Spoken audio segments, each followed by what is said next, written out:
Queridos irmãos, vocês vão perceber um pouquinho que a voz... Hoje é o primeiro dia que a minha voz voltou, depois de 5 dias aí implacáveis. E eu pedindo a Deus, Senhor, eu já faltei um último congresso, porque a Covid pegou. E agora, nada de gripe, nada de vírus, mas uma bactéria, talvez por mexer em muitas páginas antigas, velhas, ficou na garganta. Mas nós estamos aqui pela fé contra a garganta. Obrigado, Marcos. Meus amados, uma expressão bíblica: tempos trabalhosos, tempos difíceis. Eu tenho visto, pastorado sempre foi difícil. Pastorear a igreja do Senhor é uma responsabilidade tremenda e que acompanha o pastor por resto da vida, essa responsabilidade. Mas, convenhamos, acho que nunca foi tão difícil pastorear como se pastoreia nesses tempos. Por causa de uma coisinha que Jesus falou: por se multiplicar a iniquidade, o amor de quase todos esfriará. E o que nós percebemos é que está faltando temor a Deus. E nós precisamos realmente pensar muito nesse tema. Avivamento e aguardar triunfantemente o dia glorioso da igreja, quando Cristo vier nos buscar. E terminando essa fala, vou pedir perdão aqui aos vovôs. Pedir perdão aos vovôs não, que é tudo igual. Pedir perdão aos papais e às mamães. A minha netinha está me vendo lá na Bahia. A Estelinha, vocês, a maioria sabe, né? A minha netinha, ela é criança portadora de necessidades especiais. Ela tem síndrome de Down. Mas minha filha, você está vendo o vovô aqui? Vovô te ama. Você é a cereja do bolo do vovô. Pois bem, meus irmãos, muito bem. Então vamos, dentro desse ambiente tão lindo, tão gostoso. Salmo 105, verso 5. Em reverência, a leitura da palavra do nosso Deus vivo, vamos nos colocar em pé.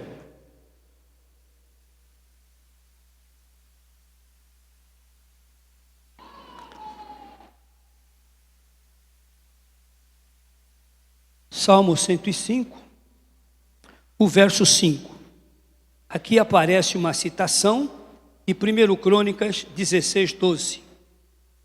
Davi cita isso no seu salmo, um fato de 1 Crônicas 16, 12.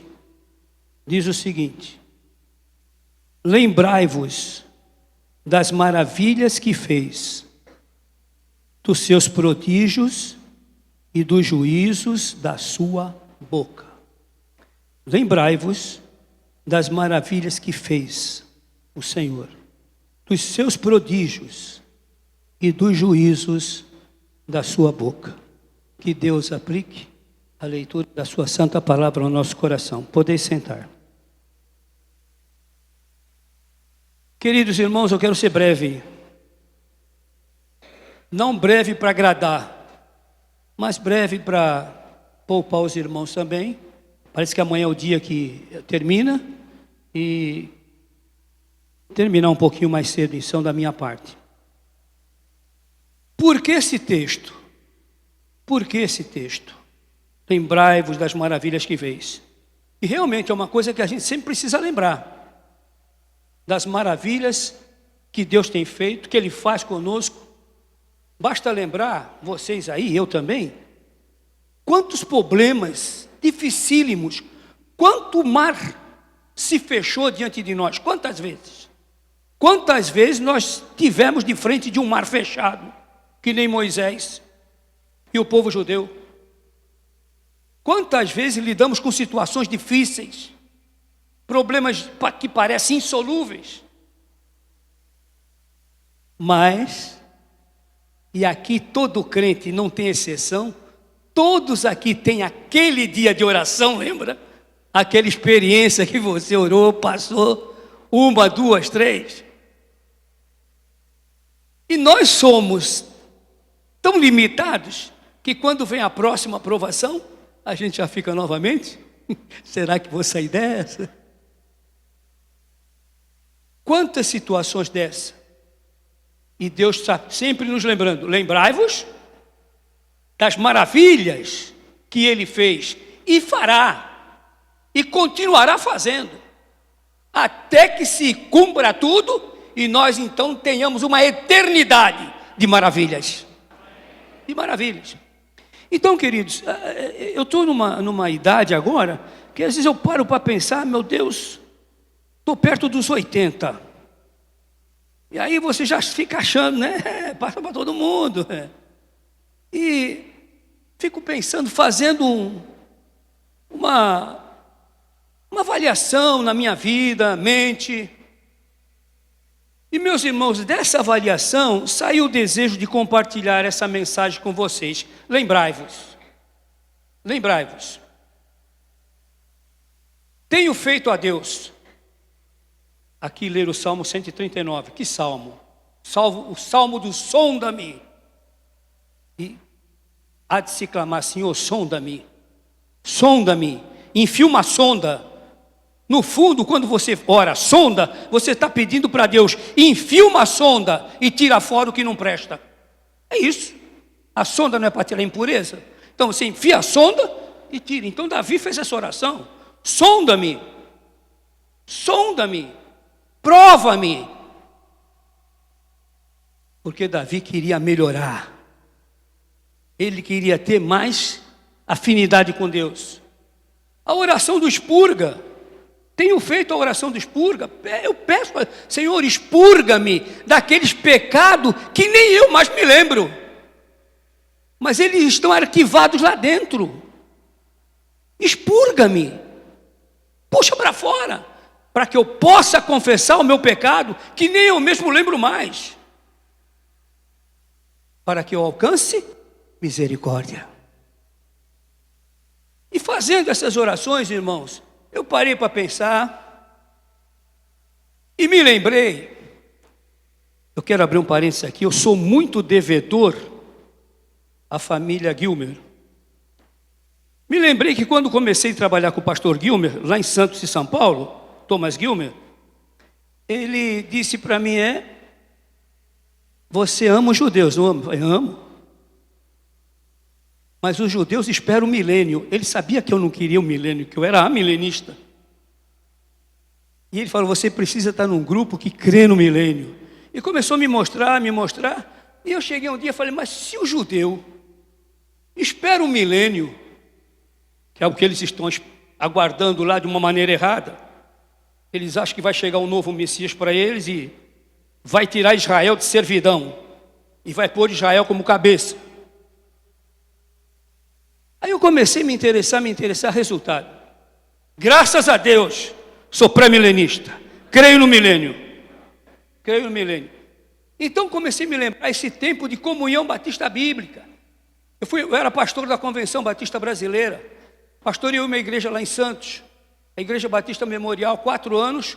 1 ano trabalhei com o Gilmer para evangelizar judeu, e o Alexandre que ficou no meu lugar, e tem feito um bom trabalho, graças a Deus. E o Gilmer então me apresentou a Comunhão Batista Bíblica Nacional. E meus irmãos, aqui eu quero parar e entrar. Primeira coisa, meu tema é aquele, né? Perseverando no avivamento até que Cristo volte.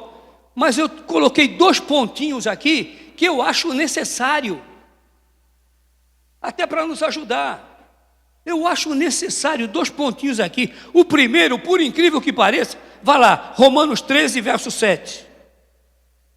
Romanos, capítulo 13, o verso 7. Portanto, dai a cada um o que deveis. A quem tributo? Tributo. A quem imposto? Imposto. A quem temor? Temor. A quem honra? Honra. A quem honra? Honra. Irmãos,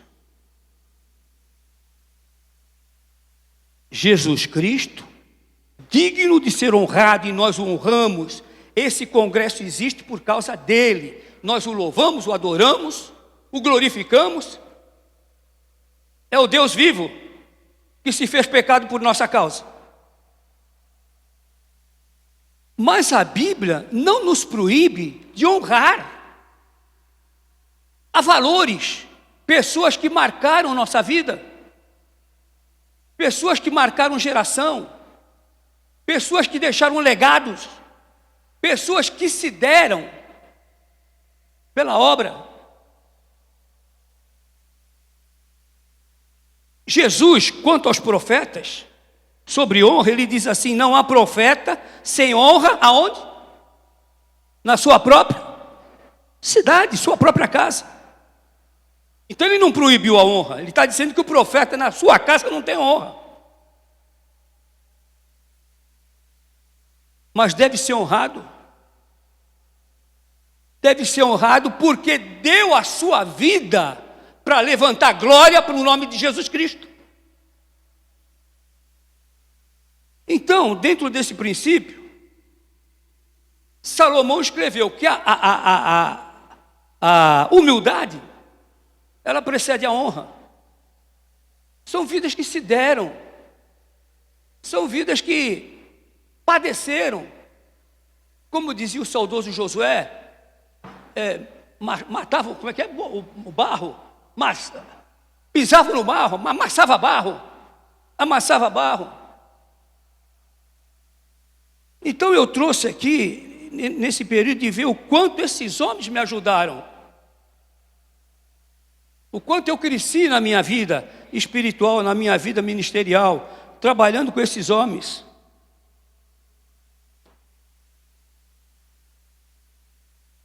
Às vezes, pessoas que na Bíblia são até anônimas.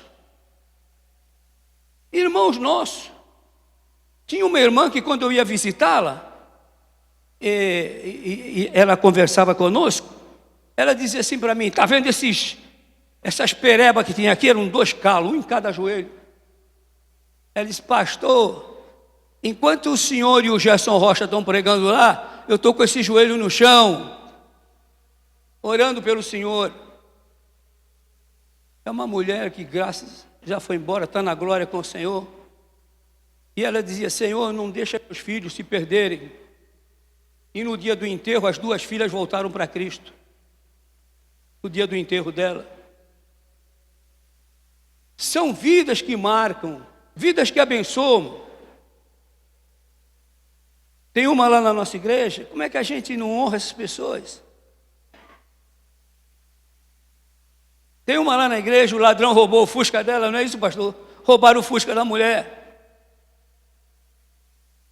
Ela disse para o ladrão: não rouba meu Fusca, não rouba meu Fusca. É a única coisa que meu marido me deixou.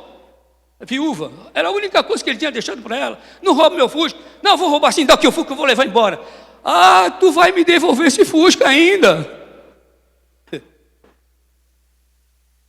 E essa mulher ia para a igreja orar. Ah, esse exército dessas mulheres, falange das boas novas, não é isso que fala a Bíblia? Falange das boas novas. Essas mulheres que oram. E homem deve orar também, viu? Ela entrava na igreja, ia para o culto de oração das senhoras e dizia: irmãs, orem porque aquele bandido vai devolver meu Fusca. Ora, porque ele vai devolver o Fusca. Passou um tempo. Vai o bandido na casa dela e devolve o Fusca. Olha, aquele dia que eu roubei o Fusca da senhora, a senhora falou aquelas coisas, que era a única coisa que seu marido, eu comprei aquele Fusca, esse Fusca só me deu dor de cabeça. E devolveu o Fusca para a mulher. Coincidência, é? É coincidência isso? Clama.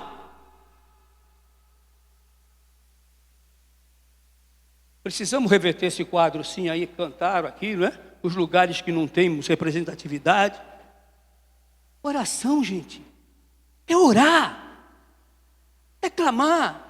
Quando Jesus falou o quarto secreto, não significa que você tem que se trancar. Não, meu quarto secreto é no meu jardim, lá na minha casa. Eu vou no meu quintal, e ali é meu quarto secreto. Ali eu falo, peço, clamo, rogo, imploro. Então, queridos, honrai a homens como esse, mulheres como essas. Honrai a homens como esse. Posso falar, muitos exemplos. Segundo lugar, são 4 pontinhos. Segundo lugar, honrai os preservadores dos marcos antigos. E aqui eu quero fazer esse tributo, com muito temor a Deus, e ser grato a Deus por esses 42 anos que eu entrei na Comunhão Batista Bíblica Nacional. Irmãos, lembra, eu comecei falando, tempos difíceis. Provérbios, capítulo 22, 28, vamos lá. Provérbios, capítulo 22, 28, verso 28. Não removas os antigos limites que teus pais fizeram. Dá para entender isso? Não remova, não tira fora. Não tira fora o que os teus pais fizeram.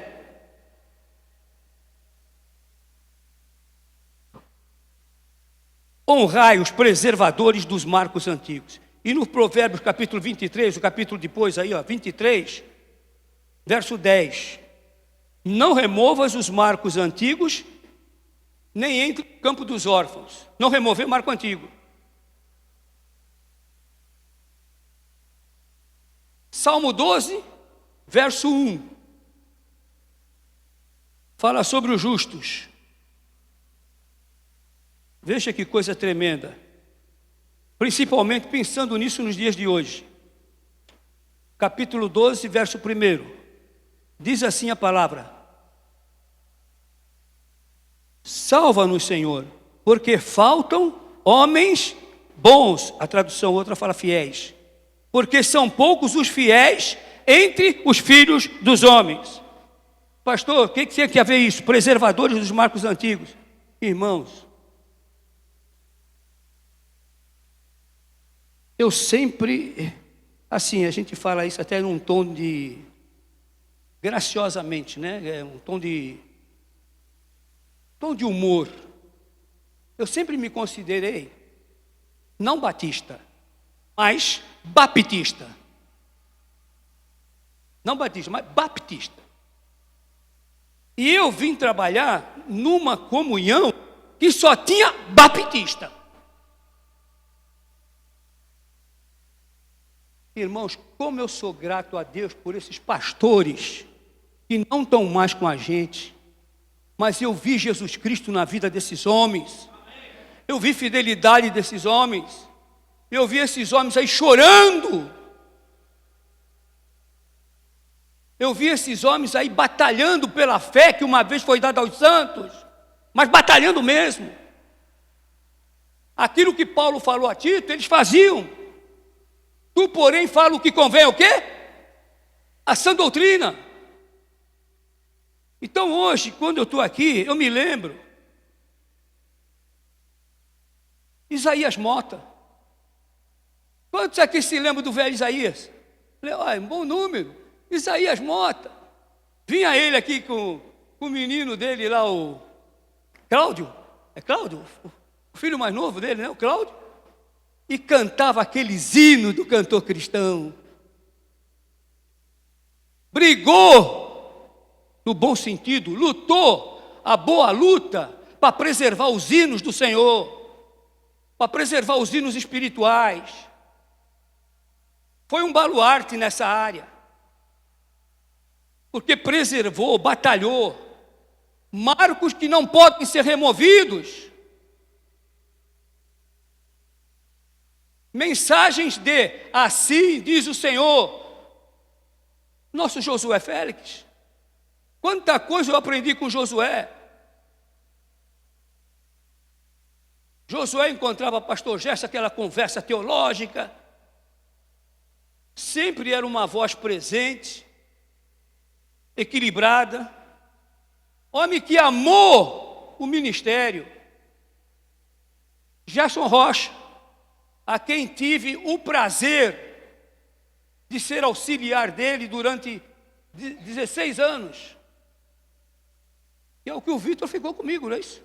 O Vitor ficou comigo esse mesmo tempo. E hoje é o meu pastor. Quer dizer, ele é meu pastor, estou falando em termos eclesiásticos, não é espiritual. Senão vai me faltar tudo.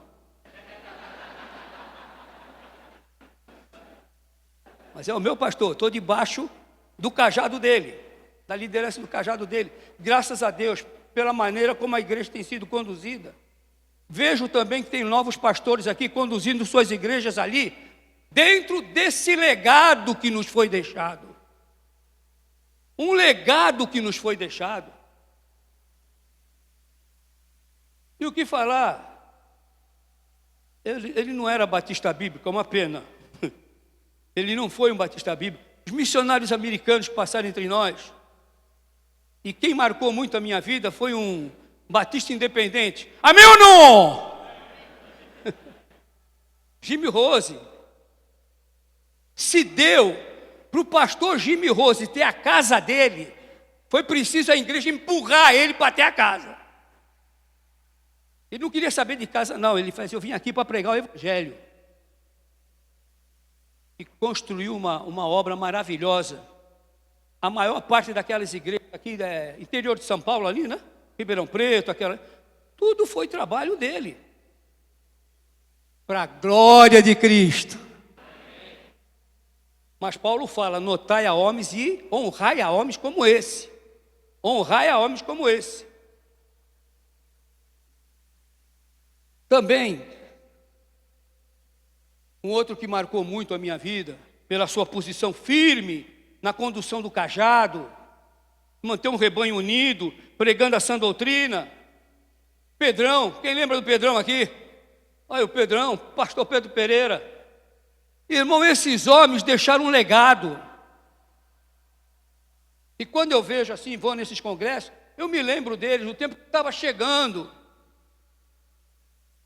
Sei que o pastor, também aquele americano lá de Campinas, fez um grande trabalho. Como era o nome dele? George Simpson. Fez um grande trabalho. Eu não trabalhei muito perto dele, mas eu sei que ele fez um tremendo de um trabalho. Se deu pela causa também. Então, irmãos, o que esses homens deixaram foi um legado. E esse legado, nós temos que defender isso. Porque o legado deles foi um legado que eles receberam de Deus. E nós agora estamos dando continuidade a essa obra. E esse legado tem que ser perpetuado. A comunhão sempre, o que me encantou na comunhão, é que a comunhão sempre foi bíblica, evangelista, pregadora da sã doutrina.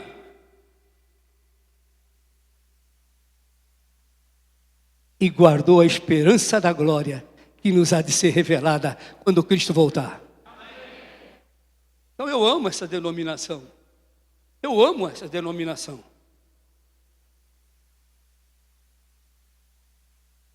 É claro, esses homens não foram perfeitos. Não foram, não. E aqui também não tem ninguém perfeito. Mas esses homens andaram com o varão perfeito. Eles andaram com Deus. E nós, pastores de hoje, eu já estou jubilado também. Mas os pastores mais novos, vocês têm a responsabilidade de levar esse legado. Legado da doutrina, legado da música, legado das vestes santas. Mulheres santas vestem santas. Mulheres santas vestem não santas. Tem coisa errada.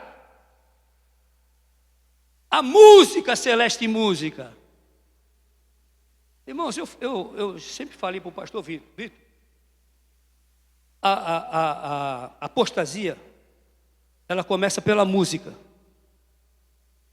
O trem tem uma porção de vagão, né? Tem aqueles vagões, mas sabe qual é a máquina que puxa o trem? A música. Uma vez me mandaram uma carta que eu estava sacralizando o cantor cristão. Não, não estou. Não estou sacralizando o cantor cristão, não. Eu estou querendo preservar aquilo que eu entendo na Bíblia, que é música de Deus. Música de Deus. Quando terminou a ceia, o que Jesus fez com os discípulos? Cantou o quê? Para pensar, que ele cantaria hoje? Sabor de mel?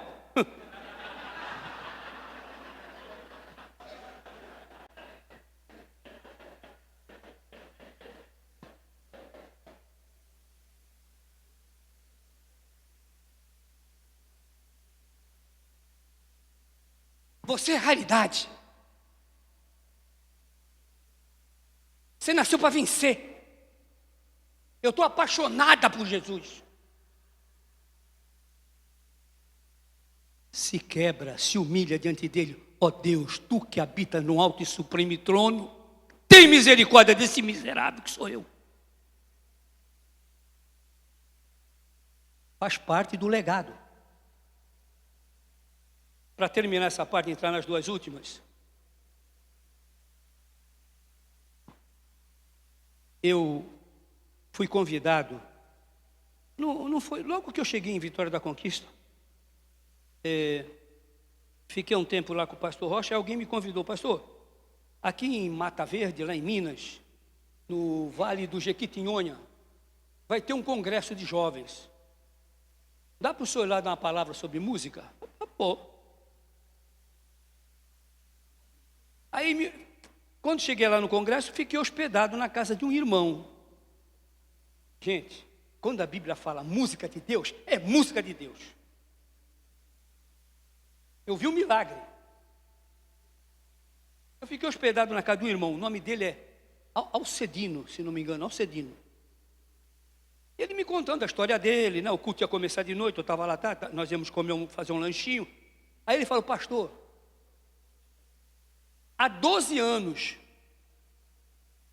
eu não sei o que é derramar uma lágrima. Eu falei, ué, mas o senhor está com problema na vista? Ele falou, não. Eu não estou com problema na vista, meu problema está no coração. Perdi meu neto, perdi minha nora, perdi dois netos e perdi minha nora no acidente da Gontijo. Uma empresa de ônibus, nem sei se tem ainda. Gontijo, lá para Minas. Eu falei, o médico disse que foi um choque tão grande que eu nunca mais chorei.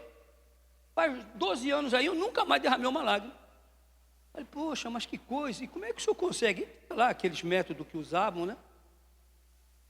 Aí, fomos para o culto. Chegamos no culto. Sabe como é que é a molecada, né? Tem uma batucada doida lá no início. Aí, me chamaram para pregar, eu vou pregar. Aí, preguei a mensagem. A música do Senhor. A música de Deus. E contei a história do hino 398. 398? Se paz é mais doce, ó. 398. Aí contei a história do hino. Como é que aconteceu, o desastre que foi, as filhas que o autor do hino perdeu no naufrágio, a mulher dele foi a única que escapou, 3 filhas morreram, e eu contando e falando. E resolvi cantar o hino. Se paz a mais doce me deres gozar-se dora. Aí comecei a cantar o hino. Gente, quando chegou no final do hino, aquele homem teve um acesso de choro tão grande, chorou. Alcedino estava sentado bem na frente ali, eu falando aqui, ele chorou, não parava mais. Aí logo que terminou a mensagem, eu abracei e falei, o que foi, seu Alcedino? O senhor está chorando? Não me esqueço a resposta dele. Pastor, é a música de Deus. Foi a música de Deus que fez isso. Irmãos, Paulo fala hinos e cânticos espirituais. Hinos, nós temos o cantor. Você já viu como é difícil alguém fazer solo de um hino do cantor? Não estou com isso, não, tem bons hinos. Tem que fazer uma seleção e também a Bíblia fala cânticos espirituais. Então, o que é cântico espiritual? É um cântico que não vai mexer com o pé, vai mexer com o coração. É óbvio. Tem uma mensagem. Eu não sou. Mas, por favor, não deixem a música de Deus morrer. Não pode.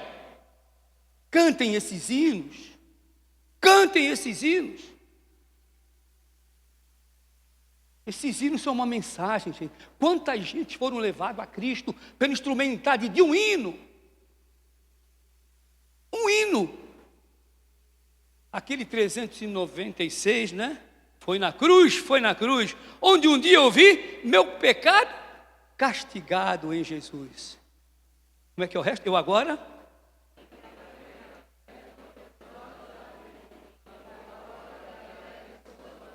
Amém. Não pode morrer esses hinos, não, meu. Em teus braços eu me escondo, onde sempre quero estar. Ao teu lado protegido. Eu preciso caminhar. Gente, temos que cantar esses hinos. Hinos, tem uns cânticos, amém. Aí tem que manter aquele equilíbrio. Tem que manter o equilíbrio. Mas cantar esses hinos, que esses hinos não podem morrer. Então, irmãos, honrar e preservar e alegrai a Deus, exaltai a Deus com os pregadores, os preservadores dos marcos antigos. Hebreus 13:7. Esses homens foram modelo para vocês, pastores que estão começando a vida. Ó. Esses homens foram modelo. Sim, o modelo é Cristo. Mas podem também dar uma olhadinha para esses homens aí, porque eles andaram com Cristo. E finalmente, irmãos, agora, dentro do meu assunto, para terminar logo.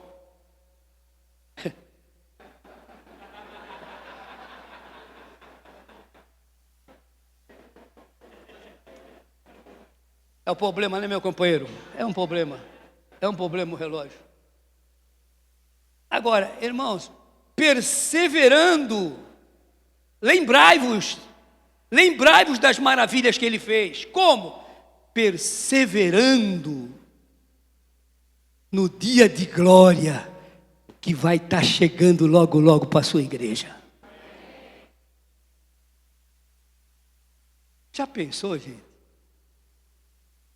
Eu sei que vocês leem, vocês estão sabendo disso, mas eu me empolgo com as profecias que estão se cumprindo.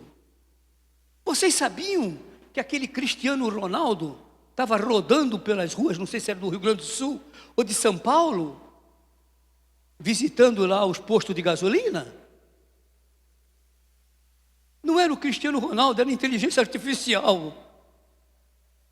Eu acho que o dono da gasolina entrou na história, roubaram dinheiro aí a beça, com a fisionomia desses figurões. Sabe aquele Will Smith? Estava carregando verdura na feira. Inteligência artificial. Você vê a pessoa, você pensa que é a pessoa, e a pessoa fala contigo como se fosse ela. Vai entender um troço desse? Aí eu me lembro, não, vai entender, é fácil, pastor. É fácil, meu companheiro. Está escrito lá, coisas difíceis, espantosas. Não é um espanto? Você vê, o cara fala contigo, pela televisão, ou pelo celular, te pede um dinheiro, tu diz, não, é o cara, é meu patrão. Foi o que aconteceu. O patrão pediu dinheiro para ele através do celular e o rapaz foi lá, abriu o cofre e deu. É patrão dele. Mas não era patrão dele, entendeu? Era o patrão dele, mas não era o patrão dele. Era inteligência artificial. Eu vejo essas coisas. Irmãos, olha aqui. Não vamos muito longe, não. 15 anos atrás. 15 anos atrás. Na década de 90, eu falei na primeira igreja, eu não esqueço isso. Eu disse uma vez, na década de 90, final da década de 90, início na década de 2000, no ano de 2000.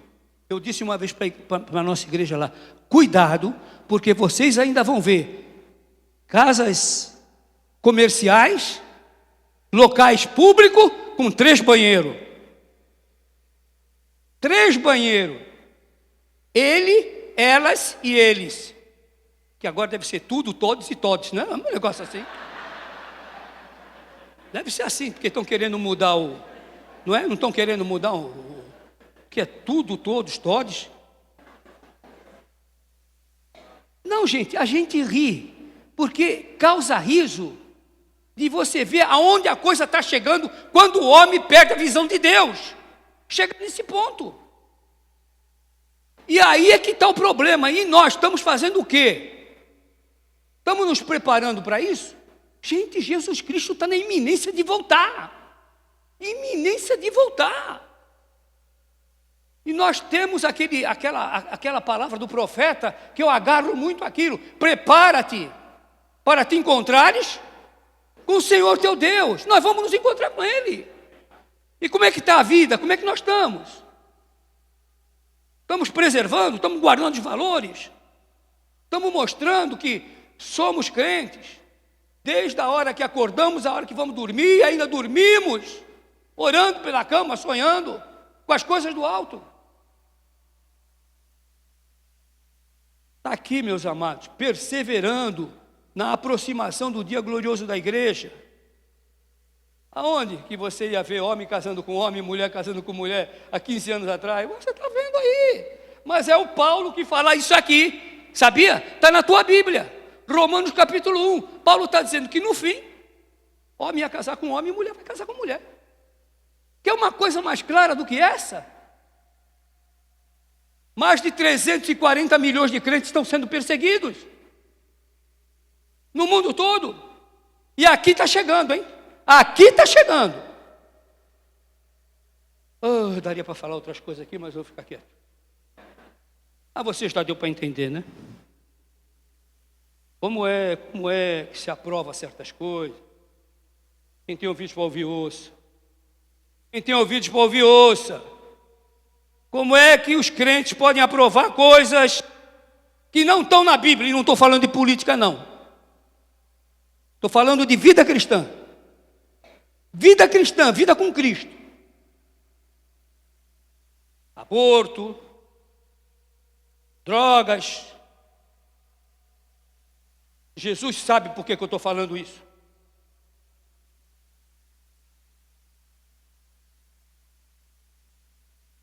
E uma geração sem vergonha. Ou não? A Bíblia não fala? Está lá, Jeremias 6,15. Esse povo já não sabe mais o que é ter vergonha. Logo, se o povo não sabe o que é mais ter vergonha, o povo é sem vergonha. Não é assim? Mas Jeremias não falou só isso, não. Ele falou, coisas espantosas e horrendas estão acontecendo na terra. 22, 29. E ele foi mais longe ainda, lá em 8,15, ele repete novamente.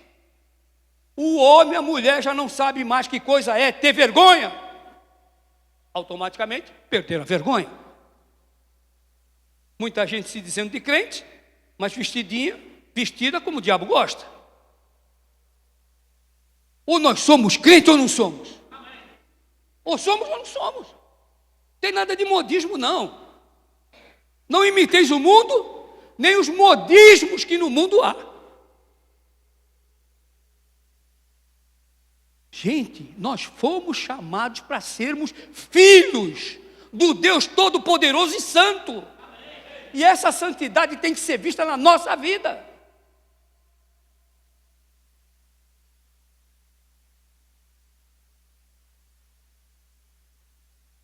Meus queridos, a vida cristã, eu gosto muito de uma expressão que foi colocada por MacDonald, né? Ele disse o seguinte, que a santificação, entenda isso, a santificação é o lado que torna visível o quê?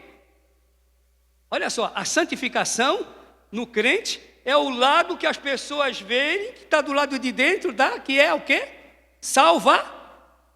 Santificação, o que é? É o lado que se vê da santificação, da salvação. Santificação é o lado visível da salvação.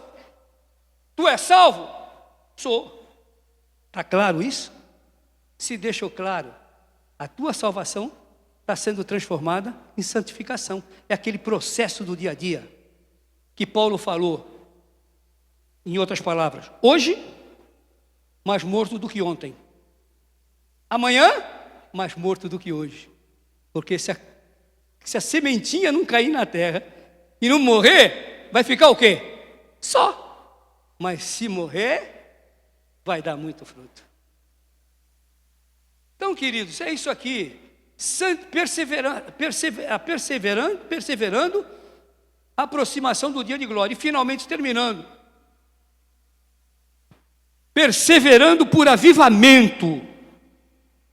Avivamento. Até rapto. O rapto glorioso. O que é rapto mesmo? O que é rapto?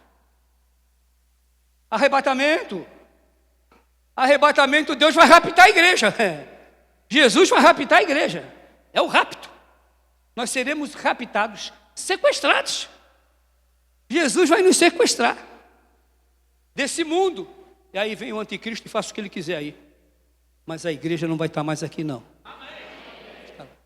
Vamos lá em cima. O irmão ali cantou o hino do casamento, o hino bonito. Casamento de Cristo com a noiva. Coisa linda. A entrada da noiva é triunfante, não é? Quando ela para na porta, o bichinho treme ali na frente. Pelo menos eu tremi. Aí aquela cena bonita. O noivo sai.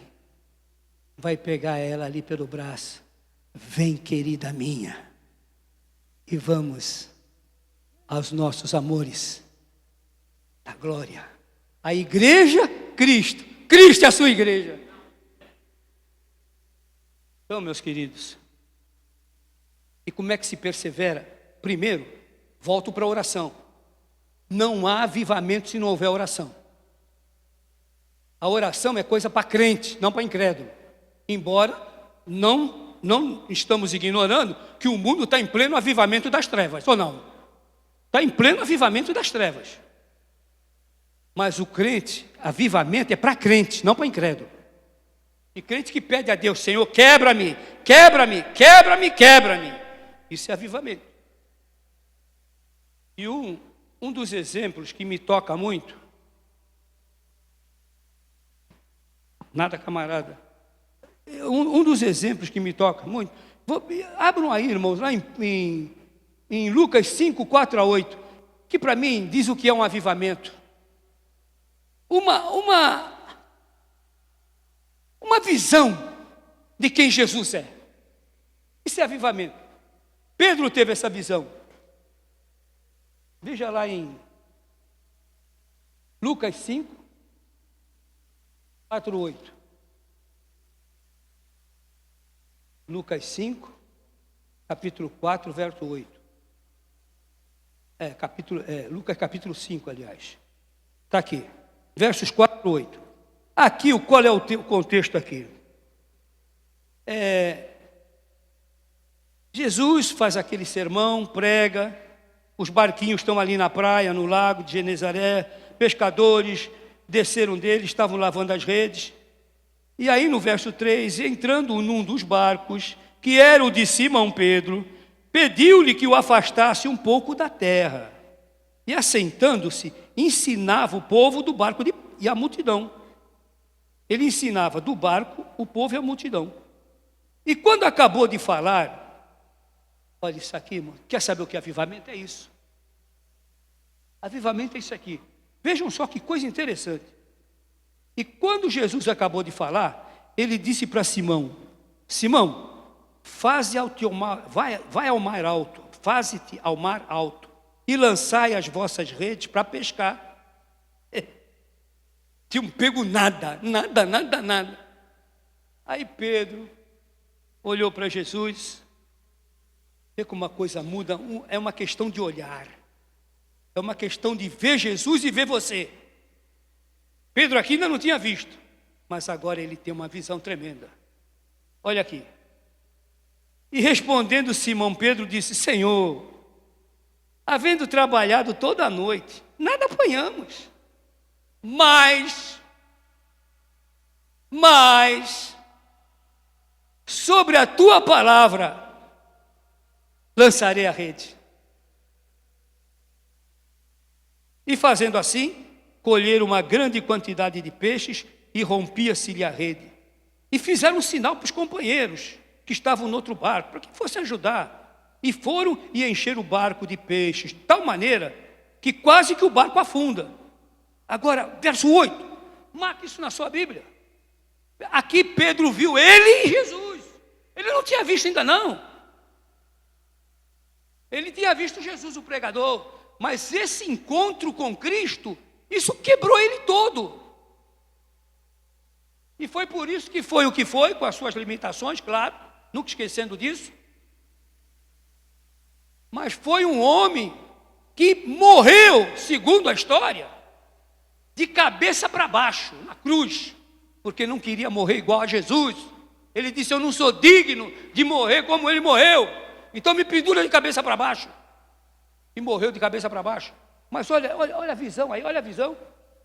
E vendo isto, quer dizer, quando Pedro viu a coisa toda, aqueles peixes, ele disse que não tinha pego nada, e agora numa tacada só, vem tanta coisa, olha, e vendo Simão Pedro, olha a primeira coisa, quando Pedro viu Jesus, da maneira que Jesus é, não tinha outro caminho.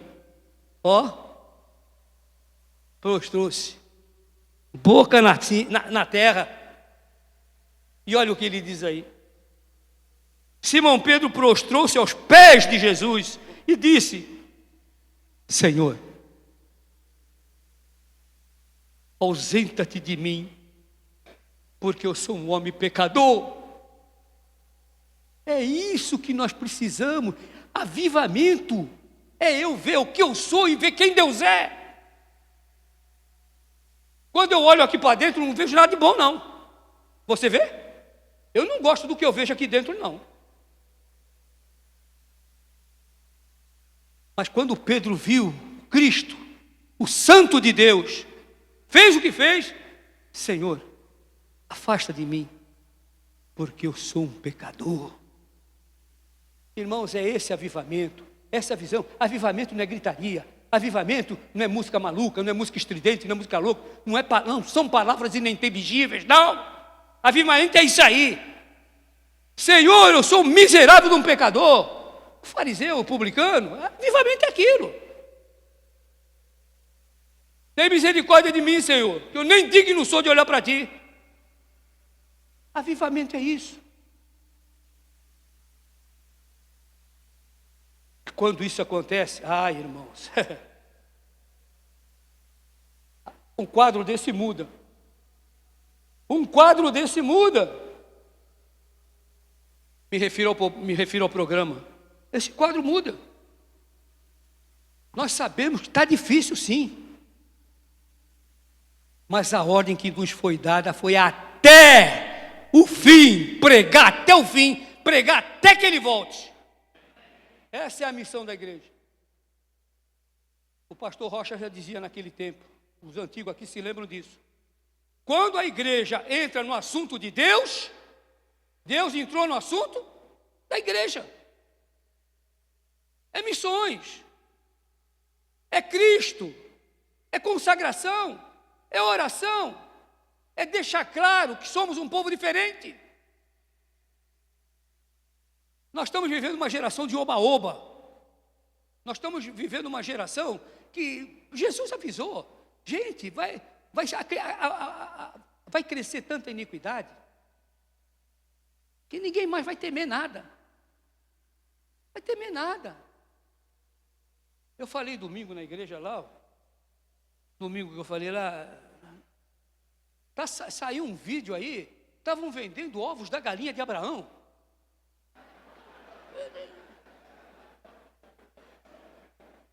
Gente, eu não sei se alguém viu isso aí. Alguém viu? Quanta gente viu, O que se espera o que agora, gente? Eu pergunto. Vocês entendem quando a Bíblia fala que o iníquo vai entrar no lugar santo? O iníquo vai entrar no lugar santo? É isso. Vai vir brincadeira. Vai vir entretenimento. Será deslocada, será desterrada dos sermonários bíblicos. Será desterrada a palavra pecado, a palavra inferno. Serão desterradas. Mas, irmão, nós estamos aqui em nome de Jesus. Temos uma linda história.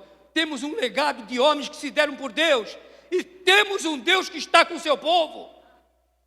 E ama. São só 7.000, gente. 7.000 que não vão dobrar os joelhos diante de Baal. E eu creio, para a glória de Deus, que parte desses 7.000 está aqui. Para a glória dele. Para a glória dele. Então, queridos, é isso. Comunhão Batista, aguardando o rei. Assim diz o Senhor. Preservando os valores que nossos pais nos deixaram. E evangelizando. Evangelizando e evangelizando. E aqui eu termino contando uma experiência da missionária Décia Barbosa.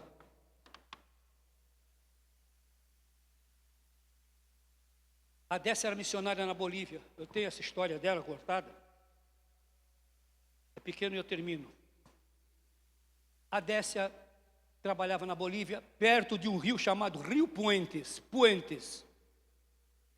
E naquele lugar onde ela morava, iam as lavadeiras, que moravam ali no populacho, as lavadeiras, iam lavar suas roupas naquele determinado dia. Iam todas juntas. Mas teve um dia que a Décia atrasou. A Décia não, uma das lavadeiras atrasou. Isso é a Décia contando. Que uma das lavadeiras atrasou, não chegou na hora. As outras já tinham feito o trabalho e foram embora. E essa mulher ficou lá com a filhinha lavando a roupa de casa. Até que a menininha falou: mãe, é um negócio lá no fundão. Não é nada não, minha filha. E ficou lavando, queria logo terminar para ir embora. Estava sozinha com a filha. Era uma sucuri. A sucuri veio, aqui na Bolívia, pelo Rio Puentes, e pegou a mãe da menina, a lavadeira. A lavadeira gritava, e a cobra foi se enrolando nela, e a lavadeira gritava. E a menina: mãe.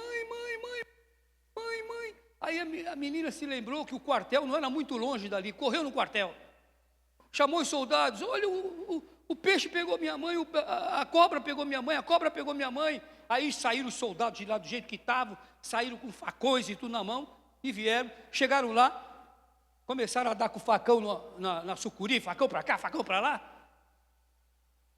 Não adiantou, quando a sucuri largou, a mulher estava morta, já triturada. Um dos soldados, a Décia escreveu isso, um dos soldados disse que dava murro na areia. Por que chegamos tarde? Captaram? Por que chegamos tarde?